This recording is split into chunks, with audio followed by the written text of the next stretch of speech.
OK, les étapes à suivre pour implémenter PayPal, il y en a plusieurs. Tout d'abord, informez-vous au niveau de PayPal. C'est quoi PayPal? En quoi ça consiste? Quels sont les défis? Quels sont les avantages? Et comment aussi concrètement mettre ça en place? Ensuite, faites une analyse de vos besoins interne. Est-ce que vous avez des besoins concrets au niveau de facturation? Est-ce que vous avez des besoins basiques ou alors très spécifiques? Aussi au niveau de réception, qu'est-ce que vous faites après avec votre facture? Votre facture, elle doit arriver à certains endroits. Vous voulez recevoir votre facture tout simplement dans une archive. D'autres veulent recevoir une facture aussi pour ensuite la transférer à un ERP ou un CRM ou quelque autre logiciel nécessaire. Et évidemment, il y a toute la partie comptable. Il faut qu'elle arrive aussi dans le logiciel comptable.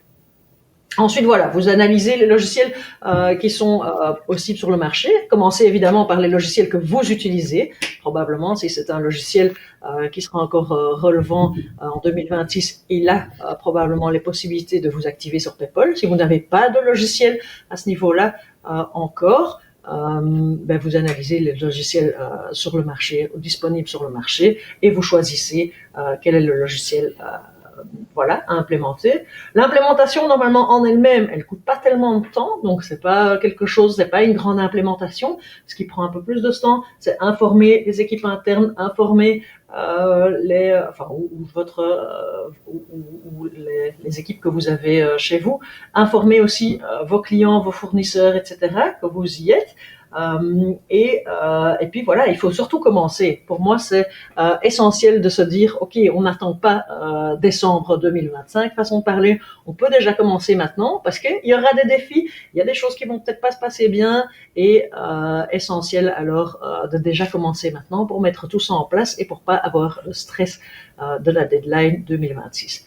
Et toutes ces étapes, je pense qu'elles sont essentielles à suivre, mais le point le plus important, peut-être avant tout, discutez-en avec votre comptable de toutes ces étapes, parce que votre comptable, vous et votre comptable, il sait vous informer aussi déjà sur pas mal de choses, mais il a aussi, ensemble, vous avez tout un intérêt commun, c'est-à-dire que cette facture arrive réellement dans la comptabilité, et ce, dans un flux le plus fluide possible, je vais dire le plus efficace possible, afin que votre comptabilité soit en ordre aussi à tout moment. Donc, discutez-en avec votre comptable, il va vous expliquer les points d'accès. Vous savez, le point d'accès de réception et d'envoi peuvent être différents, donc ça donne pas mal de possibilités ou de flexibilité au niveau des logiciels. Il y a des logiciels très flexibles sur le marché, et donc en concertation avec votre comptable, vous allez certainement trouver la meilleure solution ensemble.